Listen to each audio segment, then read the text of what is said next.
Welcome to Bala cars. இப்போ நீங்கள் பார்க்க போகிற காரை பார்த்தீங்கன்னா பென்ஸ் காரை பற்றி தான் பார்க்க போகிறோம். வாங்கி வீடியோக்குள்ளே போகலாம். இந்த கார் பார்த்துட்டிங்கன்னா பென்ஸு மாடல் பார்த்தீங்கன்னா 2007 மாடல். இதோட வேரியன்ட் பார்த்தீங்கன்னா C220 அப்படிங்கிற வேரியண்ட் தான். ஓனர்னு பார்த்தீங்கன்னா ஒரு ஓனர் தான் வரும்னு இருக்காங்க. இது ஒரு டீசல் வண்டி தான். கிலோமீட்டர் பார்த்தீங்கன்னா 36,000 கிலோமீட்டர் ரன்னிங் ஆகிருக்கு. கம்பெனி சர்வீஸ் ரெக்கார்டோட வண்டி வரும்னு இருக்காங்க. ஏசி வந்துடும், பவர் ஷேரிங் வந்துடும், பவர் விண்டோ வந்துடும், ஏபிஎஸ் வந்துடும், ஏர் பேக்கு, அலகு வீலு, சன்ரூப் வந்துடும். டயர் பண்ண பார்த்தீங்கன்னா 4 டயருமே நியூ டயர் தான். பேட்டரி பார்த்துட்டிங்கன்னா நியூ பேட்டரி தான் போட்டிருக்குன்னு இருக்காங்க. காரோட ப்ரைஸ் என்ன சொல்கிறாங்கன்னா 6,90,000 சொல்கிறாங்க. ரேட் குறைக்க முடியும்னு சொல்லியிருக்காங்க. குறைச்சி பேசி இந்த காரை பைப்பிங்கலாம் சொல்லியிருக்காங்க.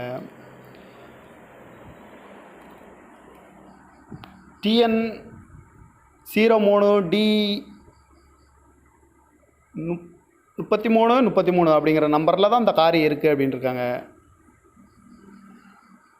ஒரு டீசல் வண்டி தான். ஓனர் வந்து ஒரு ஓனர் வரும்னு இருக்காங்க. இந்த காரோட ப்ரைஸ் என்ன சொல்கிறாங்கன்னா 6,90,000 சொல்கிறாங்க.